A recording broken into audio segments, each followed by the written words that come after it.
दुनिया की सारी टीमें अपने मुल्कों में होती है शेर और पाकिस्तान भीगी बिल्ली से भी बदतर। This is Najibul Hasnain honestly speaking. Pakistan में हमें कोई टेस्ट मैच जीते हुए 3.5 साल का अरसा गुजर चुका है और अब नौबत यह आ गई है कि बांग्लादेश जैसा अपोजिशन भी हमारे बॉलर्स की क्लास ले रहा है। जी हाँ, आखिरी बार जब हम पाकिस्तान में कोई टेस्ट मैच जीते थे तो वो था फरवरी 2021, जब साउथ अफ्रीका के खिलाफ रावलपिंडी में हमें कामयाबी हुई थी। और इस टेस्ट मैच के दूसरी इनिंग में शाहीन शाह अफरीदी और हसन अली ने 10 में से 9 विकेटें ली थी। उसके बाद से हमने कोई खेले 8 टेस्ट मैचेस और ये नवा चल रहा है और जीत नसीब नहीं हुई है। इंग्लैंड के ख़िलाफ़ हमें क्लीन स्वीप शिकस्त का सामना करना पड़ा, 3 में से तीनों टेस्ट हम हारे। और वो अभी इस वक्त ये बांग्लादेश वाला टेस्ट मैच देख रहे होंगे तो अपनी छुरियां तेज़ कर रहे होंगे, क्योंकि उन्होंने भी आना है अक्टूबर में पाकिस्तान। और यहाँ आके तो छोटी छोटी टीमों के मज़े होते हैं, तो इंग्लैंड के लिए तो क्या ही बात होगी। साथ साथ उसके बाद हम ऑस्ट्रेलिया के ख़िलाफ़ जो हमने 2 टेस्ट मैचेस खेले वो ड्रॉ हुए। तीसरे सीरीज़ के आखिरी टेस्ट मैच में, तीसरे टेस्ट मैच में उन्होंने कामयाबी हासिल की। न्यूजीलैंड यहाँ आई, उसने भी हमें डोमिनेट किया और सीरीज़ ड्रॉ करने में कामयाब हो गई। अब बांग्लादेश भी कल का मैच ये ड्रॉ कर लेगी और जिस तरह की बकरी टीम पाकिस्तान है, कुछ पता नहीं है कि वो जीत भी सकते हैं। तो you can expect anything from us. इस मैच पर क्या बात करूं, 2 लाइनों में अगर आपको एक्सप्लेन करना चाहूं तो मैं यही बता सकता हूं कि इस टेस्ट मैच के स्टार्ट पे बांग्लादेश यहाँ थी, पाकिस्तान यहाँ था। बांग्लादेश ने टॉस जीता, पाकिस्तान को बैटिंग की दावत दी, वो हमको आउट नहीं कर पा रहे थे। 448 पे हमने डिक्लेयर कर दिया। जब उनकी बारी आई तो हम उनको आउट नहीं कर पा रहे थे, 565 उन्होंने कर दिया। मतलब ये वो टेस्ट क्रिकेट है जिसपे खुद टेस्ट क्रिकेट शर्मिंदा है। ये क्या मजाक है, क्या वाहियात क्रिकेट हो रही है। और हमसे ज़्यादा बुरी क्रिकेट होम में कोई नहीं खेलता। We are the worst team at home. क्योंकि मैं क्या बोलूँ, आई एम स्पीचलेस। मुझे समझ ही नहीं आ रही, मैं इतना इरिटेटेड हूँ ये मैच देखने के बाद। आपको अपडेट कर देता हूँ स्कोर, आप बताना है तो बता देता हूँ। 565 किए हैं बांग्लादेश ने, 117 रन की उनकी लीड है। इनके हीरो रहे मुशफिकुर रहीम, जिन्होंने 191 की बड़ी शानदार इनिंग खेली, 9 रन से डबल सेंचुरी से महरूम रहे।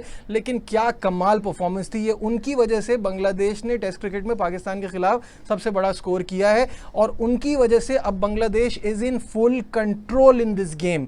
ये गेम वो जीत भी सकते हैं। कल सुबह का सेशन बड़ा शानदार है और मुझे सिर्फ उस बंदे का कोई बता दे जिसने ये आइडिया फ्लोट किया था कि हम सारे फास्ट बॉलर्स के साथ जाएंगे, क्योंकि जिम्मेदार वो है। अबरार यहाँ होता, थोड़े से कुछ डिफरेंस होता अप्रोच में, चीज़ों में। प्लस अभी मुझे बहुत सारे लोग कमेंट करके कहेंगे कि आप बाबर की कप्तानी पे तो बहुत बोलते थे, अब शान मसूद कप्तान है तो उन पे कुछ नहीं कह रहे। क्यों नहीं कह रहे? शान मसूद को आसमान से उतरे, बहुत ही बुरी कप्तानी की है उन्होंने। लेकिन इससे ये फैक्ट नहीं छुपता कि Babar as a captain was a failure. Shan ने भी बुरी कप्तानी की है, but it's too early for him. उनको थोड़ा वक्त देना पड़ेगा और अगर इस तरह की कप्तानी वो करते रहे तो आगे वो भी बदले ही जाएंगे, कोई और कप्तान बनेगा। क्योंकि इस तरह से नहीं चल सकता। This is poor cricket, no strategy, no planning, right from the word go. आपने सिलेक्शन गलत की, आपकी अप्रोच गलत है। पिच बनाना तो आपको कभी आई नहीं, जो आप क्यूरेटर ऑस्ट्रेलिया से लाए थे वो भी शायद पिच बनाना भूल गया। खैर, एनी हाउ, तो यही कहानी है इस टेस्ट मैच की। शाहीन शाह अफरीदी को बेटे की पैदाइश की बहुत बहुत मुबारकबाद, और शाहिद अफरीदी को भी बहुत मुबारक हो क्योंकि वो दुनिया के सबसे हैंडसम नाना बन गए हैं। This man refuse to age. तो दोनों को बहुत बहुत मुबारक हो। और साथ साथ शिखर धवन को बहुत मुबारक ऑन हिज वंडरफुल करियर। आपको पता ही चल गया होगा, आज की बड़ी खबर है, बड़ी डेवलपमेंट है कि शिखर धवन ने ऑल फॉर्म ऑफ क्रिकेट से रिटायरमेंट ले ली है, इंटरनेशनल एंड डोमेस्टिक। और क्या कमाल के प्लेयर थे, क्या ज़बरदस्त जब उनकी फॉर्म होती थी और जब उनका टाइम था पीक का, तो बड़ा उन्होंने सबको दुनिया में एंटरटेन किया है। मूविंग ऑन, आपको याद होगा मैंने कुछ टाइम पहले एक शाकिब अल हसन पे वीडियो बनाई थी और मैंने कहा था वो मैग्नेट की तरह चिपक जाते हैं कंट्रोवर्सीज से। कहीं कहीं तो उनको लियोनार्डो डी फैन पीटो भी कहा जाता था, कभी भी किसी फ़ैन को भी मार देते थे। खैर, एनी हाउ, इस बार जो है ना मामला बड़ा संगीन है। मैंने उस वीडियो में ये भी कहा था कि अल्लाह अल्लाह करके ये सीरीज़ निकल जाए, शाकिब यहाँ कोई बदतमीज़ी ना करें, यहाँ कोई कंट्रोवर्सी ना हो उनके साथ। लेकिन इस बार तो और ही बड़ी कहानी हो गई। ढाका में उनके ख़िलाफ़ कत्ल का मुकदमा दर्ज हो गया है। और आप सबको पता है कि पिछले दिनों बांग्लादेश में क्या हुआ। स्टूडेंट्स की तहरीक थी जिसने 16 साल तक डिक्टेटर की तरह बांग्लादेश पे हुकूमत करने वाली शेख हसीना वाजिद का तख्ता उलट दिया। और आप सबको पता है कि शाकिब अल हसन उनकी पार्टी में थे, बल्कि रुकने पार्लियामेंट भी थे। तो हुआ ये है कि 5 अगस्त को रिंग रोड ढाका में एक एहतजाज हुआ जिसके अंदर एक गारमेंट फैक्ट्री का वर्कर था मोहम्मद रूबिल, उसको सीने पे और एब्डोमेन में गोलियां लगी और उसको अस्पताल लेके गए। तो 7 अगस्त को अनफॉर्चुनेटली ही पास्ड अवे, उन जख्मों की वजह से उनका इंतकाल हो गया। तो उनका जो केस दर्ज हुआ है, उनके मर्डर का जो केस दर्ज हुआ है, उसमें 154 लोग नामजद हैं और उनमें से एक शाकिबुल हसन भी हैं।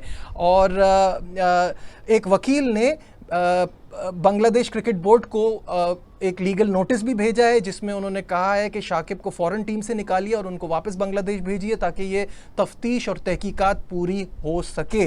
As far as I know ICC के कवानीन में भी ऐसा ही है कि किसी मुकदमे में अगर कोई नामजद है, उस पर इतना बड़ा कोई केस चल रहा है, तो वो अपनी टीम की नुमाइंदगी नहीं कर सकता।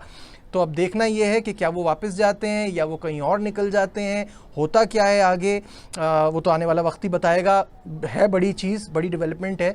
तो आप कमेंट्स में ज़रूर बताइए आप शाकिब के बारे में क्या सोचते हैं और ये जो पूरी सिचुएशन चल रही है उस पर क्या सोचते हैं। टेस्ट मैच में तो अब कोई जान नहीं है, मैं तो पहले से ही कह रहा हूँ बड़े बोरिंग टेस्ट मैच होते हैं। हमारे यहाँ तो टेस्ट मैच भी नहीं होने चाहिए। दिस इज़ मतलब इसमें कुछ भी नहीं बचा इस टेस्ट मैच में और हम बहुत बुरी क्रिकेट खेल रहे हैं। अभी तो वो गम नहीं हमारे ख़त्म हुए थे जो पिछले 2 वर्ल्ड कप्स के हैं। इस वर्ल्ड कप में हम यूएसए से हारे हैं, हमारी इतनी बुरी परफॉर्मेंस पहले राउंड में बाहर, उस पर कुछ नहीं हुआ। सोचा था ये ज़रा अपना एक कॉन्फिडेंट बूस्टर होगा जब हम बांग्लादेश से खेलेंगे before our tough series against England, लेकिन यहाँ तो इतनी मुश्किलात हो रही हैं और इतनी बुरी क्रिकेट हम खेल रहे हैं कि कुछ समझ नहीं आ रहा। खैर, लाइक शेयर सब्सक्राइब देखते रहिए Najibul Hasnain honestly speaking. Bye.